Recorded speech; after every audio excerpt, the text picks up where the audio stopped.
Remember those kids that used to hit the Naruto run on the way to the cafeteria? Or those kids that thought they could beat anyone in a fight because they watched Kakashi vs Obito? Yeah, I'm sure you do. Those are the anime kids. They base their lives entirely around anime and live like they're the main characters in everyone's story. In actuality, these are the school snipers in training that put everyone through their fantasies. I'm gonna be honest, I was one of those kids who actually did enjoy school lunch, and best believe I was excited every time lunchtime came around. But never in my life would I drop my pride and start running to the cafeteria like I'm a Naruto character. As cringy as these people appear to be, I never actually had a problem with them running across the hallways like they intended to protect the cafeteria from the threat of pain.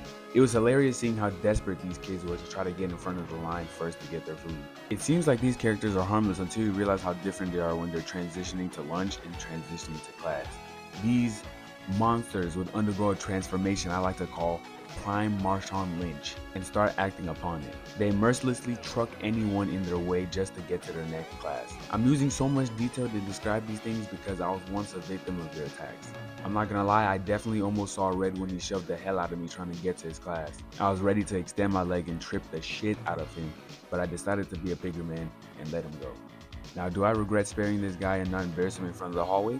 Maybe a tad bit.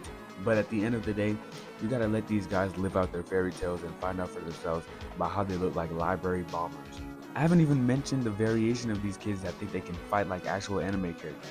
The best example of this is the one and only notorious Death Sentence. I am Death Sentence! And I'm about to end this in 2 seconds!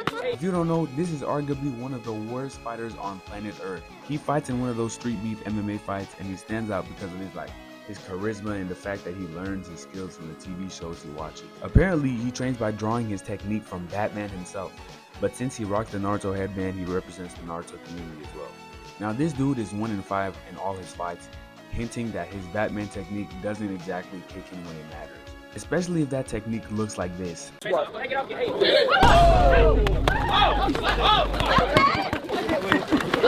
Now let this guy be a lesson that just because you watch a bunch of action shows doesn't mean you can actually box like them.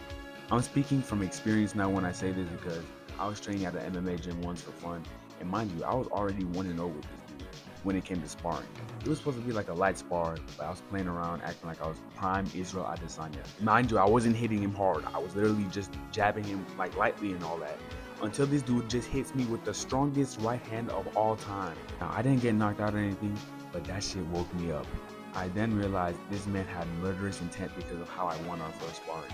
All I'm trying to say is them TV shows ain't gonna save you against a man seeing red throwing his strongest shots at you. Next time you come across one of these creatures, think about this message I delivered to you.